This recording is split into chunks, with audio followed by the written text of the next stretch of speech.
नमस्कार ओडिशा आविष्कार न्यूज को स्वागत मज माइकेल।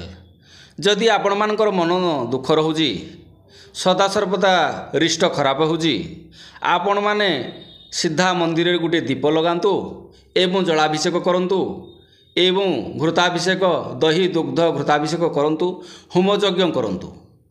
जदि आपण मानकु सदासर्वदा राजदंड एवं जमदंड रे पीड़ित रहउछन्ति किंबा दुस्वप्न देखुंट खराब स्वप्न देखुंट तुरंत शिवपादुकरे शिवपादुक स्नान करंतु। देखिबे धीरे धीरे आपणकर शनिदशा कटिबो एवं विभिन्न प्रकार राजदंड एवं जो जमदंड आपन को सदासर्वदा लगी रही आपण निश्चिंत भल हेबे।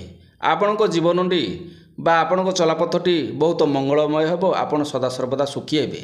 तेणु शिवपादुक तुंडे विष्णु पादुक मुंडे। जदि भिडियोटी भल लागिबो शेयर करिया पई केबे भूलिबो नाही। ओम नमः शिवाय। शिवशक्ति शिव पार्वती।